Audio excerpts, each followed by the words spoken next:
Glória a Deus. Assim como estamos em pé, vamos orar pelo nosso amado pastor José Teixeira. Amém?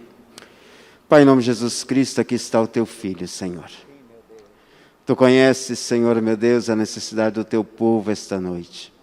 Usa o teu filho, Senhor, meu Deus, para falar aos nossos corações, para nos ensinar, para nos exortar, para, Senhor, meu Deus, vir de encontro, Senhor, meu Deus, a nossa alma com a tua palavra. É o que te pedimos no nome de Jesus. Amém. Amém. A paz do Senhor. Amém. Podeis assentar.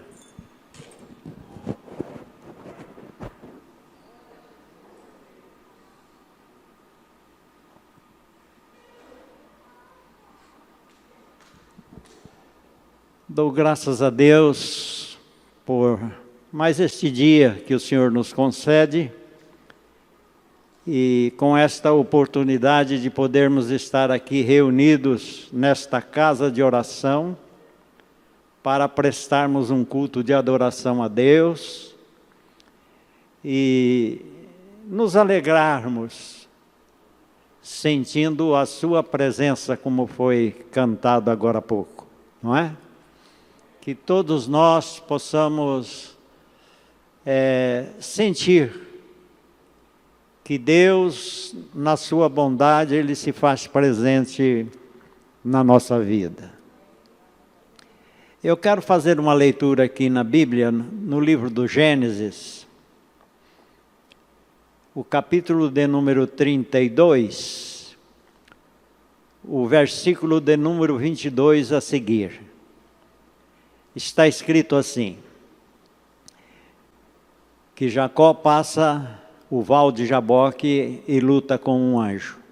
Então Jacó levantou-se aquela mesma noite e tomou as suas mulheres e as 2 servas e os seus 11 filhos e passou o val de Jaboque.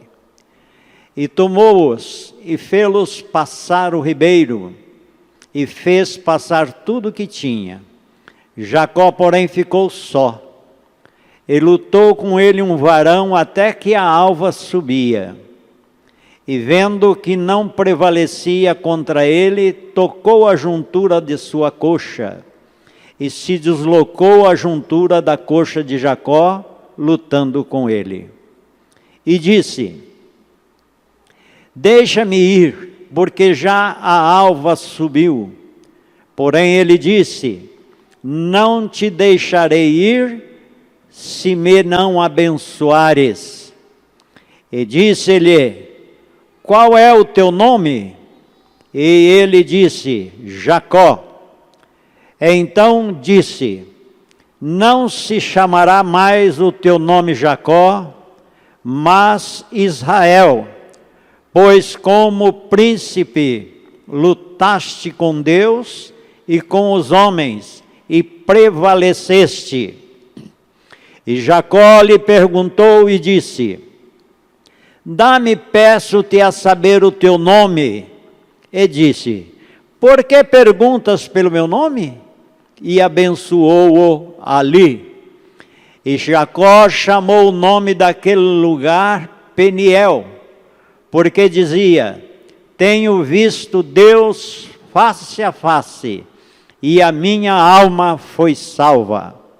E saiu-lhe o sol, quando passou a Peniel, e manquejava da sua coxa. Amém. Glória a Jesus. Eu fiz esta leitura e foi cantado aqui também um hino que fazia menção a esta passagem. E então eu fiz esta leitura porque eu quero falar alguma coisa a respeito da palavra de Deus, que é um assunto que se chama oportunidade.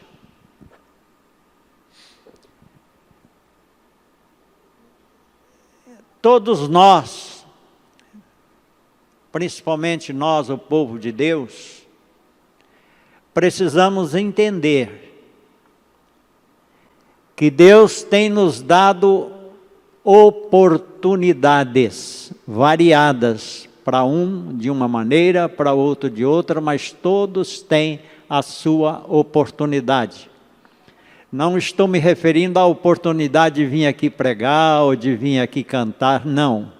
Estou falando de oportunidade de salvação, de vitória, de purificação, enfim, todos esses tipos de oportunidade. E nós, como servos de Deus, servas de Deus e servos de Deus, precisamos aprender a administrar, quer dizer, ter uma boa mordomia daquilo que Deus nos dá. A oportunidade, irmãos, é algo precioso. Todos nós gostamos de oportunidades, todos nós. Eu fiz a leitura aqui se referindo a Jacó, porque Jacó foi um homem que ele não desperdiçou oportunidades, mesmo às vezes, algumas vezes de maneira não muito correta, mas até no nascimento de Jacó. Quando veio a sua mãe a dar à luz, foi gêmeos, e o seu irmão, então, ia nascendo primeiro, e o Jacó segurou no calcanhar do irmão e saiu em seguida. Ele não perdeu a oportunidade de usufruir daquilo que foi de nascer de maneira logo seguida do seu irmão. E ele foi assim um homem mais chegado a tendas, ao rebanho, as coisas mais caseiras e assim por diante. E ao passo que o seu irmão já era um caçador, uma pessoa valente, uma pessoa que gostava de sair pelos campos, pelas matas, atrás de caça, essas coisas assim. Mas ele era mais caseiro. Mas Jacó, ele nunca perdeu uma oportunidade.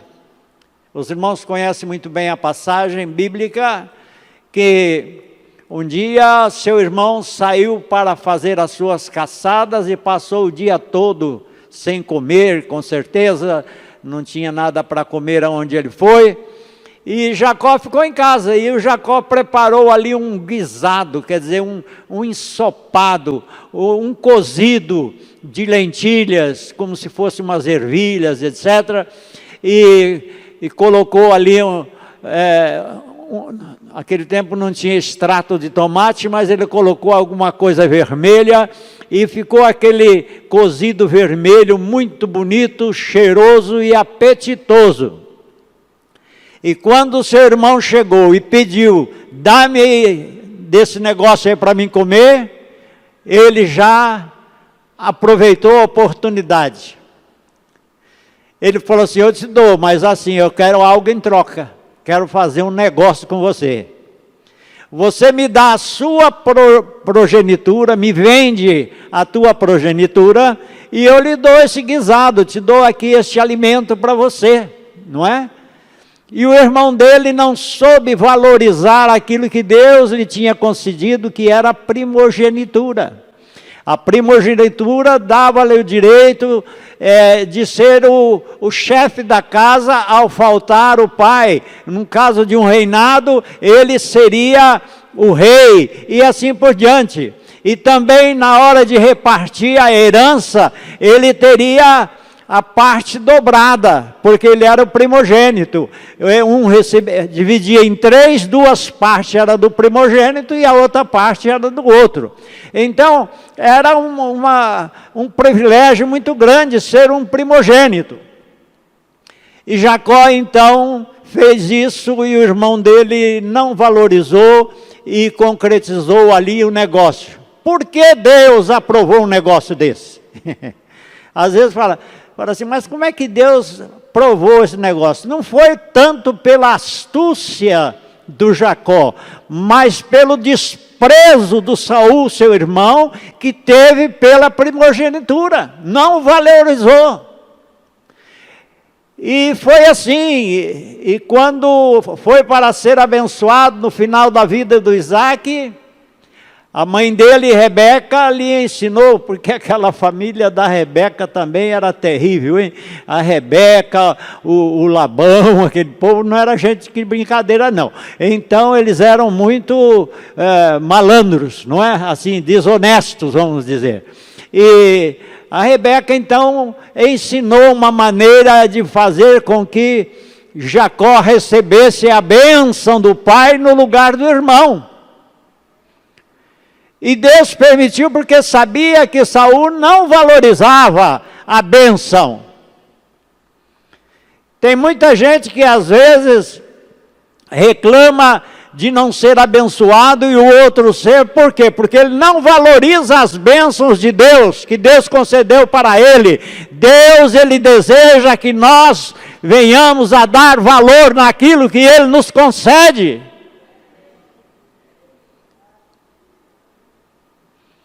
Então, Jacó foi um homem que sempre valorizou a oportunidade, nunca deixou passar uma oportunidade. O profeta Oséias, lá no capítulo 12, versículo 3 e 4, ainda faz menção de como Jacó era, não é? E elogiou o Jacó. E eu estou falando isso aqui hoje para que todos nós possamos valorizar as oportunidades que temos. E quero relatar, irmãos, que a oportunidade é uma coisa que vem e passa. Se você não tomar posse, ela passa. E às vezes ela vem uma vez só, nunca mais vem. Então, quando Deus lhe conceder uma oportunidade, abrace e procure administrar com responsabilidade aquilo que Deus lhe concedeu. Por mais simples que seja, valorize, porque é Deus que te concedeu. E muitas pessoas às vezes não valorizam. Por exemplo, Deus concedeu para nós, e para tantas outras pessoas em muitos lugares, mas estou me referindo a nós aqui. Deus concedeu para nós um templo maravilhoso, para que neste templo nós possamos nos reunir em comunhão uns com os outros, e em comunhão com Cristo Jesus, nosso Salvador, e prestarmos culto de adoração a Ele, e receber dEle a sua orientação, a sua palavra, a sua unção. E quanta gente não tem valorizado isso? Deus tem concedido esta oportunidade para nós e para muitos outros que não valorizam. Mas esta oportunidade pode passar, hein? Pode passar. Uma vez um irmão, ele era muito crente, coitado, mas ele já passou para o Senhor. E ele estava adoentado e ele falou assim para mim: irmão Teixeira, se Deus me der saúde, para que eu possa ficar com saúde forte, eu vou fazer muita coisa na obra de Deus. Eu falei: olha, irmão, o nosso tempo já foi.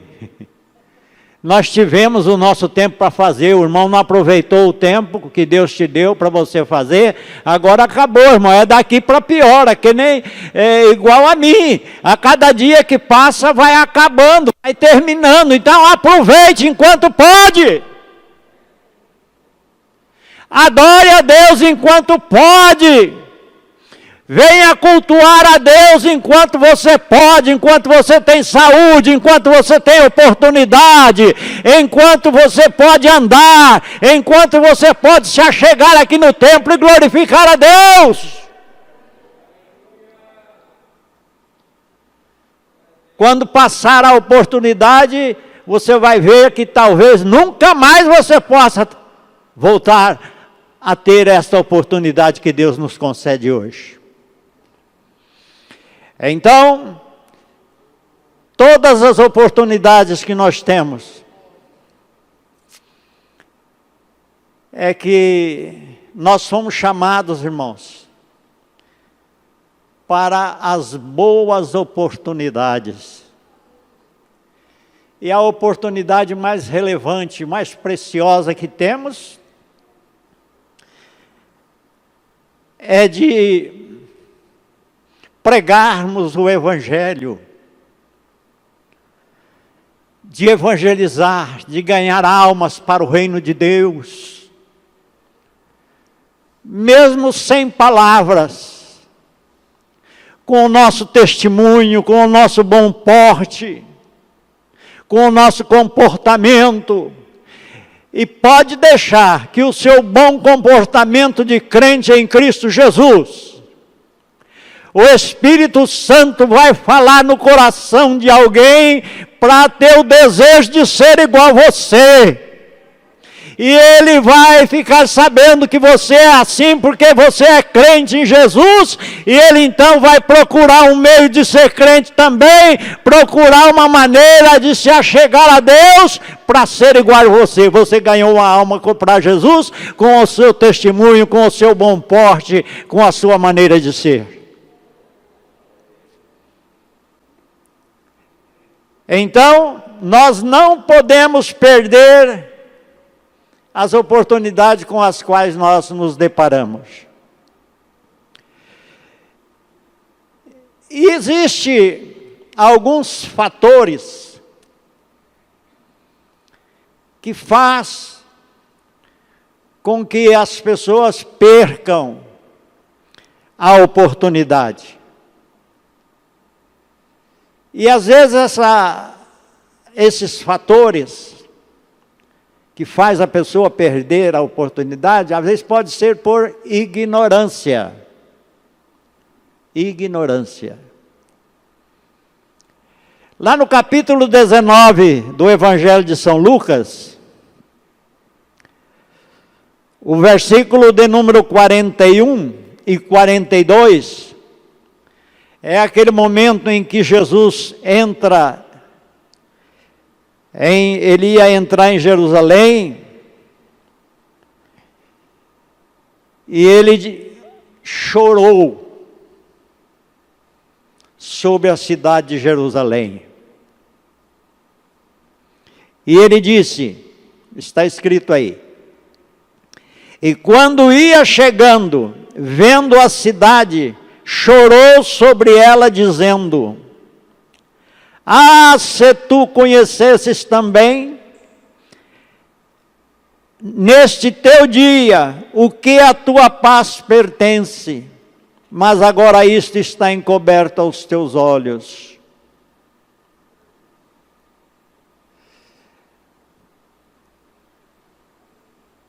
O povo, os residentes, aqueles que moravam em Jerusalém e ali em volta, eles conheciam muito bem Jesus de nome. Sabia que Jesus curava enfermos. Sabia que Jesus dava vista aos cegos. Sabia que Jesus levantava os paralíticos e eles saíam andando, saltando, glorificando a Deus. Eles sabiam disso tudo. Sabia que Jesus dava alimento, multiplicava o alimento para milhares de pessoas. Mas eles não conseguiam enxergar, não conseguiam entender que esse Jesus que fazia todas estas coisas era aquele que veio para resgatar a humanidade do estado de pecado, do estado de morte, do estado do inferno, das garras de Satanás, para trazer para o reino de Deus, e para que num dia que está tão próximo, Ele nos levar para o céu. Eles não sabiam, não entendiam isso. É como hoje acontece com muita gente. Você pergunta, o Brasil é chamado de um país cristão, mas não é não, é um país idólatra. Para começar, o padroeiro, aquele que eles têm como o protetor da nação, é um ídolo de pedra, que foi achado no fundo do rio e foi restaurado, então lá, e diz que é a mãe, é aquela que é a protetora do Brasil, mas o protetor do Brasil, o protetor da minha vida, o protetor da tua vida, o protetor da igreja, é o Senhor Jesus. Esses ídolos para nada presta, mas o povo adora essas coisas. Mas se você chegar e perguntar para esses adoradores desses negócios, se eles sabem quem é Jesus, eles sabem que é filho de Maria, eles sabem que Jesus morreu, e às vezes eles sabem até assim, a gente diz que ele ressuscitou, e assim diz que ele é o Filho de Deus, eles sabem de todas estas coisas, mas não aproveitam a oportunidade para recebê-lo como seu Salvador, aquele que é o único que tem poder para perdoar os pecados, transformar as vidas e um dia nos levar para a eternidade com Deus. Por quê? Porque os seus olhos estão cegos, como aqueles moradores lá de Jerusalém.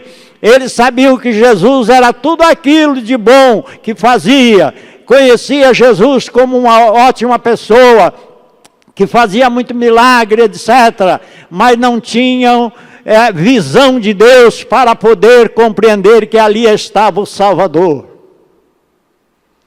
E Jesus, quando disse isso, ele continuou dizendo no versículo 43 e 44, deste mesmo capítulo 19, ele diz assim: porque dias virão sobre ti. Veja, foi uma profecia. O mestre profetizou ali. Ele falou, porque dias virão sobre ti, em que os teus inimigos te cercarão de trincheiras, e te sitiarão, e te estreitarão de todas as bandas, e te derribarão, e a ti e a teus filhos que dentro de ti estiverem, e não deixarão em ti pedra sobre pedra, pois não conheceste o tempo da tua visitação. O que eu quero dizer no meu entendimento neste momento que Deus me faz entender? Os irmãos sabem que a cidade de Jerusalém, no ano 70 do ano do nascimento de Cristo, ela foi invadida por um general romano e ele realmente sitiou a cidade. E o povo ficou sem poder entrar e sem poder sair e sem ter o que comer.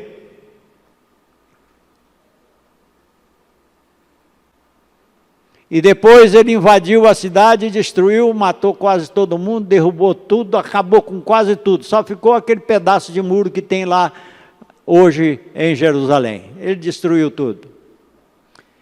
E matou muita gente.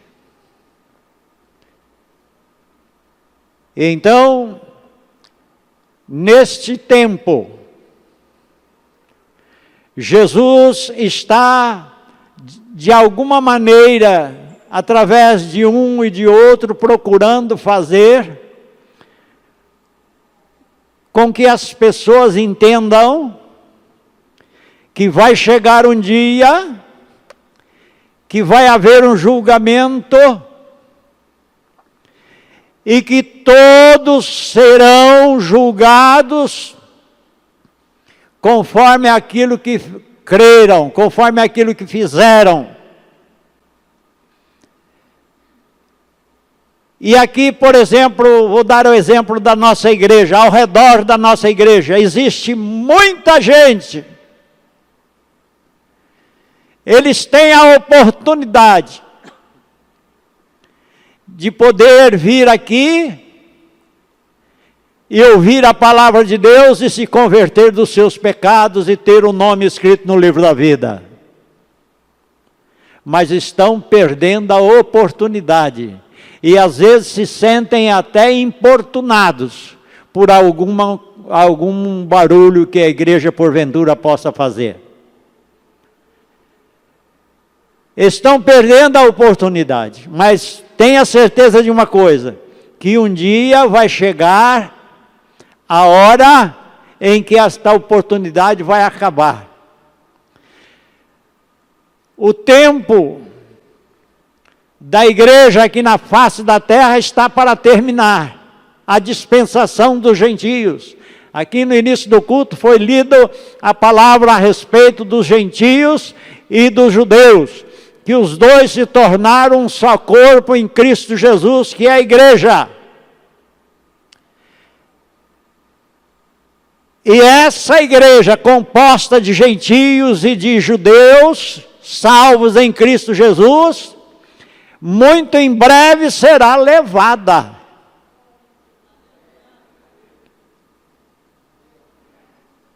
Tem gente que perde a oportunidade de vir na igreja,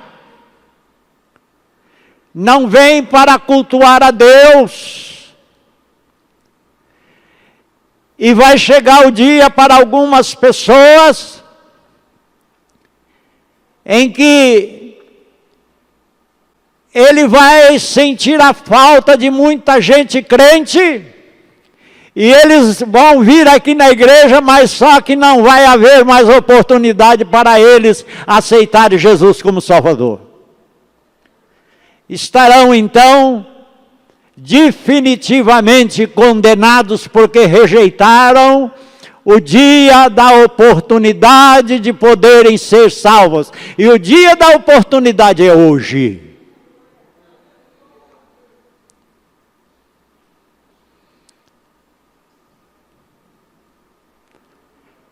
Não devemos perder a oportunidade. Então, por causa da ignorância,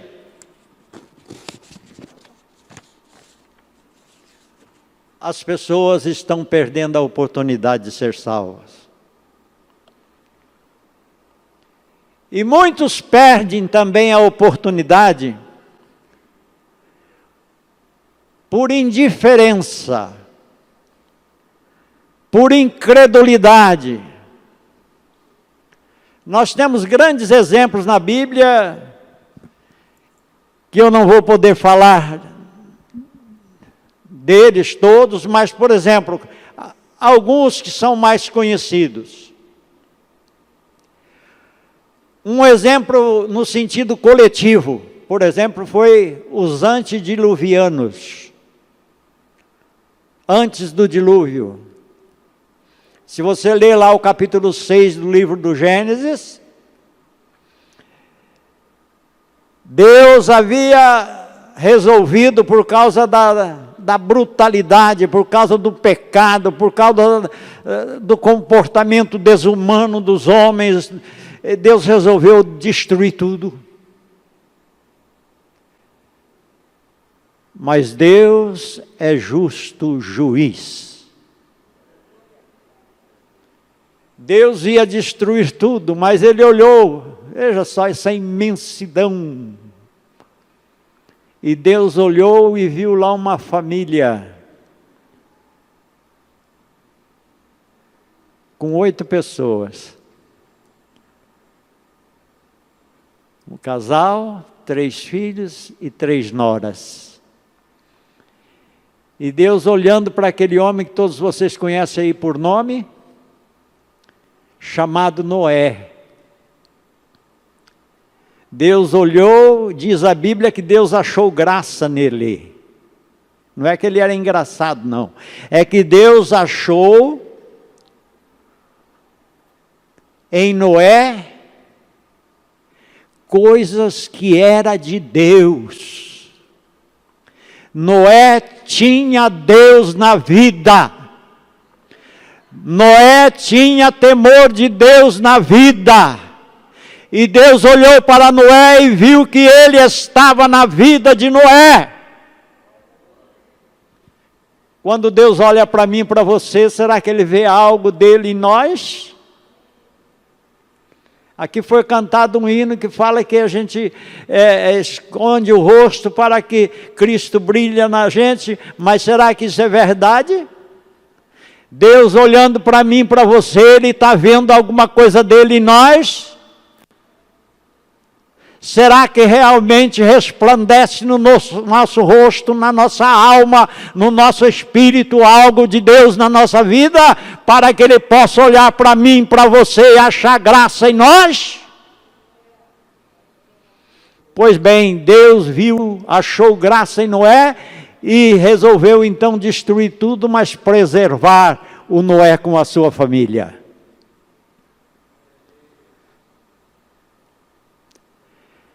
Noé não foi pregador, mas ele foi pregoeiro da justiça, isto é, ele foi uma pessoa que recebeu a oportunidade da parte de Deus para construir algo que nunca havia sido construído, uma arca, um navio enorme, com 50 metros de comprimento por 25 de largura, 35 de altura, com 3 pavimentos, etc. Era uma coisa astronômica, era uma coisa muito grande.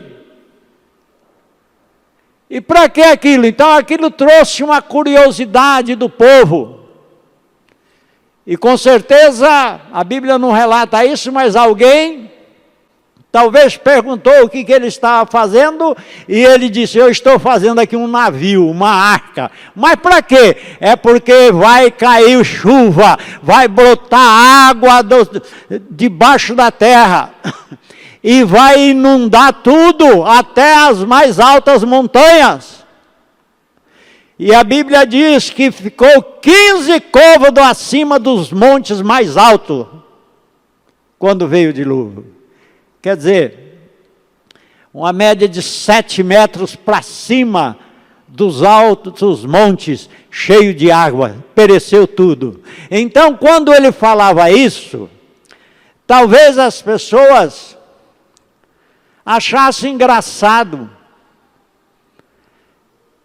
Talvez um contasse para o outro assim, com sinal de deboche.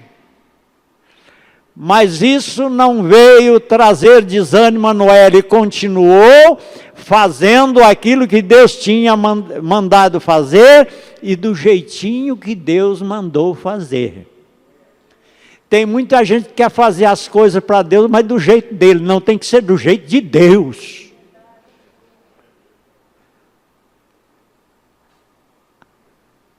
Noé cortou a madeira que Deus tinha falado que era para pôr.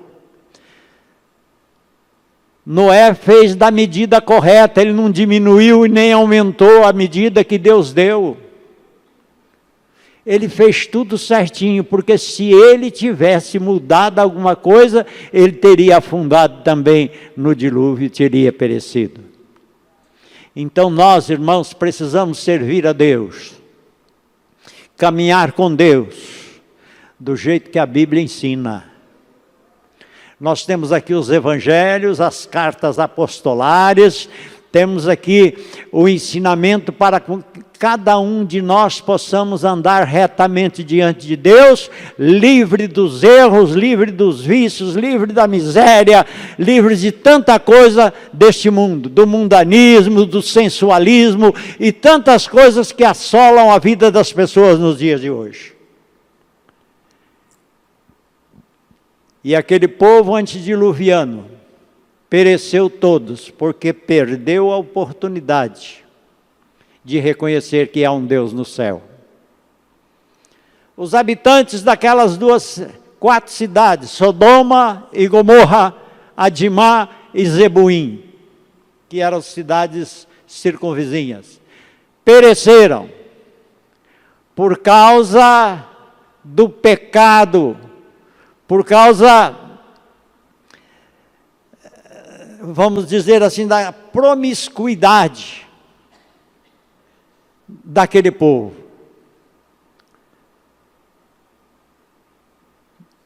E mesmo habitando lá, aquele sobrinho do Abraão, o Ló. Às vezes a gente confunde o Ló com o Jó, mas era o Ló mesmo, o Ló, não é? E o Ló, eu creio que ele adquiriu ali naquela cidade uma certa posição, porque diz que ele estava à porta da cidade. Quem ficava à porta da cidade é aqueles que julgavam as coisas.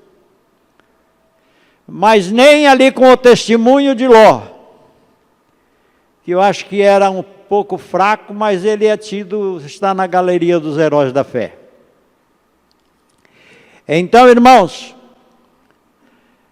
eles também pereceram por causa disso. E quanta gente, irmãos, estão perecendo, morrendo sem Deus, sem esperança, sem salvação, por causa da luxúria, por causa da promiscuidade, por causa do pecado, por causa da miséria que assola este mundo, por causa do mundanismo, e estão perecendo e vão se acabando e vai ficar sem Deus, sem esperança para toda a eternidade. Mas eu e você, nós que aqui estamos hoje, e todos que estão nos ouvindo pelos meios de comunicação, você pode aproveitar a oportunidade, se chegar a Deus, fazer um concerto com Deus, pedir perdão a Deus, reconhecer como Jacó, ali naquela luta, quando o Senhor, o anjo, perguntou a ele, qual é o seu nome? Ele disse Jacó. Jacó quer dizer suplantador, enganador e etc. Então, por isso, Deus falou, você não vai mais se chamar Jacó, não. A partir de hoje, teu nome é Israel. Porque você lutaste com os homens e com Deus e prevaleceste. Então Deus quer trocar o seu nome. Quem é aquele lá? É um fracassado na fé e tal. Deus não quer que você seja um fracassado na fé, mas Ele vai trocar o seu nome para um vitorioso na fé. Quem é aquele lá? É um crente mais ou menos que aparece de vez em quando na igreja. Não, Deus vai trocar esse negócio, vai ser um crente fiel, que vai estar sempre na posição correta que Deus te colocou, dentro da casa dEle.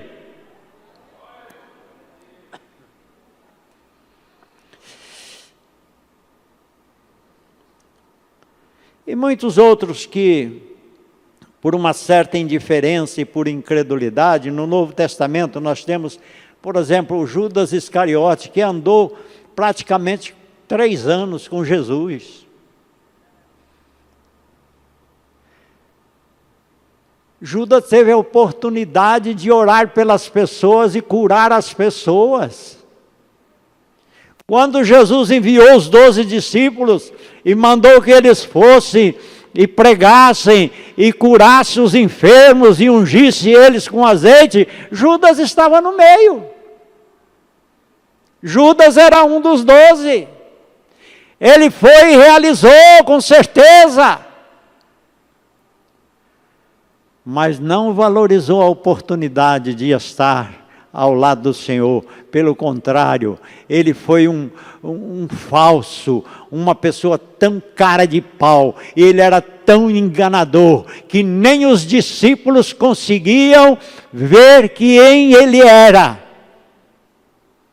Somente Jesus sabia quem ele era, nem os discípulos sabiam. O Himeneu, o Alexandre, esse pessoal todo da época de Paulo, que também abandonaram a fé e a esperança da vida eterna. E como falamos de Jacó, E eu quero também dizer para os irmãos a respeito do Esaú, que ele desprezou a oportunidade, não reconheceu a sua oportunidade que Deus, ele perdeu a oportunidade por não reconhecer o valor da bênção que ele tinha.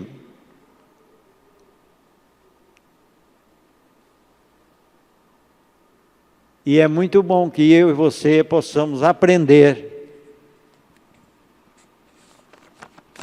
Deixa eu pegar aqui as minhas anotações do meu notebook aqui. Ah, está aqui. Muito bem. Então, meus amados irmãos, o Saul, ele não pôde fazer isso por causa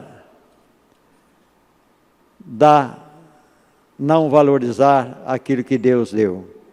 E tem outros que arrumam desculpas, muitas desculpas. Jesus chamou algumas pessoas para seguir ele, e ele disse assim, deixa eu primeiro sepultar meu pai. Não é que o pai dele estava morto, não. É que ele disse para Jesus, olha, depois que meu pai morrer e tal, eu não vou ter mais que estar aqui, ficar perto dele, aquela coisa toda, então aí eu vou te seguir. Deu uma desculpa. Jesus falou que deixe os mortos sepultar os seus próprios mortos. Alguém pode pensar, quer dizer então que a gente tem que abandonar a família? Não. Não, não é isso. Mas só que a família não deve ser um empecilho para nós servirmos a Deus, mas pelo contrário, deve ser um incentivo. E nós temos que valorizar a família. Paulo escreveu a Timóteo no capítulo 5, verso 8, ele diz assim, se alguém não tem cuidado dos seus, quer dizer, se alguém não toma conta da sua família, não tem cuidado dos seus, principalmente os da sua casa, o que tem feito? Tem negado a fé, e é pior do que aquele que não é crente. Temos sim que valorizar a família. Tem gente que não valoriza, tem filho que não valoriza o pai, tem pai que não valoriza o filho, tem irmão que não valoriza o outro irmão, esposa que não valoriza o esposo e vice-versa. Então, precisamos valorizar, porque se nós não demos valor àqueles que são da nossa própria família, como é que vamos valorizar os demais?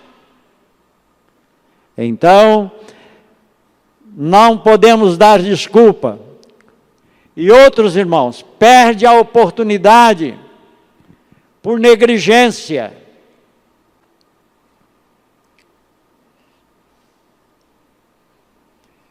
Por exemplo, os irmãos já leram muitas vezes a respeito do servo fiel, da parábola dos talentos. Aqueles que recebeu 5, 10, outro recebeu 5, outro recebeu 1. O que recebeu 10, o que recebeu 5, o que recebeu 2, duplicou aquilo que eles receberam. O que recebeu 1, não valorizou a oportunidade que o Senhor estava dando para ele. O que ele fez? Ele cavou e enterrou o talento. Às vezes a pessoa, mas um talento só, mas um talento, irmãos, é 30 e poucos quilos de ouro, ou de prata, é muita riqueza, um talento.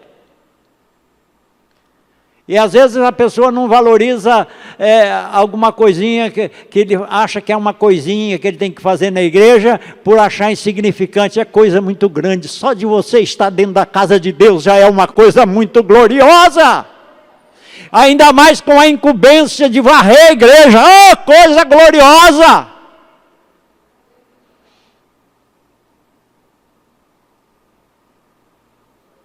Nós tínhamos uma irmã na igreja, ela ia, limpava tudinho, lavava tudo, tinha a cozinha lá no fundo, ela deixava aquilo tudo brilhando, e se a gente fosse dar um presente para ela, por causa eu estou fazendo para a igreja, eu não quero. Porque eu não quero receber galardão do Senhor, não, eu quero receber galardão de Deus. Não quero receber pagamento por aquilo que eu faço na casa de Deus. Eu quero receber o pagamento de Deus. Eu quero que o meu depósito esteja lá nos céus. E muita gente, então, se torna negligente por causa disso. E nós, irmãos, não podemos perder as oportunidades. Aí no capítulo 18 de São Lucas, versículo 18 a seguir, nós vemos aí o caso daquele homem, daquele moço, que é chamado mancebo de qualidade. Já vou terminar, viu, irmãos, que as horas se foram. Mancebo de qualidade. Jesus, ele chegou em Jesus e falou para o Senhor que ele queria segui-lo, falou para o Senhor Jesus, porque ele admirava Jesus. Ele falou: o que eu preciso fazer para mim ter a vida eterna, para mim te seguir, etc. E Jesus falou para ele: é o seguinte, tu não conhece a lei? Então, pratica, e você vai ter um lugar nos céus. Olha lá. Jesus perguntou: por que me chamas bom? Ninguém é bom senão um que é Deus. É interessante aí, porque tem muita gente que pensa que Jesus então não é bom. Não é, é o contrário. É que Jesus é Deus. Jesus é Deus e não existe ninguém bom a não ser Deus. E Jesus é Deus e por isso que Ele é bom. Ele é bom. E Jesus falou para ele: então faz. Aí ele disse para Jesus: mas tudo isso eu já tenho guardado. Ele é chamado de moço ou mancebo de qualidade, mas eu acho que ele não era tão moço não, porque ele falou assim: tudo isso eu tenho guardado desde a minha mocidade. Quer dizer que ele já não era lá muito moço mais, não é? E Jesus falou: então tem uma coisa, você vai, vende tudo que você tem. Ele era rico, hein? Vai, vende tudo que você tem, dá aos pobres e me segue. Irmãos, eu vejo na minha maneira de ver a palavra de Deus, que isso que Jesus falou para ele, é algo que Jesus nunca pediu para ninguém quando aceitasse ele como Salvador. Não, e até hoje ele não pede isso para ninguém. Para você ser um crente, para aceitar Jesus, para ser um crente fiel. Se você é rico, você não precisa vender o que você tem e dar para os pobres, não. Você tem, não resta a menor dúvida, tem que ter um comportamento de piedade para com aqueles que necessitam. Mas Jesus nunca pediu isso. Jesus pediu para aquele moço por quê? Porque Jesus não estava chamando ele só para ser crente, não. Jesus estava chamando ele para o ministério, para o apostolado, para que ele não tivesse nada mais que o prendesse. Então você vai ficar sem nada, mas vai ter a mim. Então vem e segue-me, que você não precisar mais olhar para trás e ficar preocupado com mais nada, porque a partir de agora você vai andar comigo e eu vou ser tudo para a sua vida. Por isso que Pedro, que era judeu, e logo em seguida ele pegou e disse assim: Senhor, e nós? Que deixamos tudo que tinha e te seguimos, o que nós vamos ganhar? Porque o judeu sempre quer ganhar, não é? Então, é importante que todos nós não venhamos a perder as oportunidades que Deus está dando para você e para mim. Você que não tem vindo à igreja, você que está ouvindo aí, não sei se está, alguém deve estar ouvindo e não veio na igreja porque não quis, mas poderia vir, não é? E você que não tem aproveitado a oportunidade de estar na casa de Deus para poder cultuar a Deus, mude de posição, aproveite a oportunidade, porque vai chegar o dia que ela vai acabar. Então aproveite agora, enquanto o Senhor está te dando essa oportunidade para que você adore a Deus em espírito e verdade. Que Deus abençoe a toda a igreja, em nome do Senhor Jesus. Amém? Quem concorda, diga amém.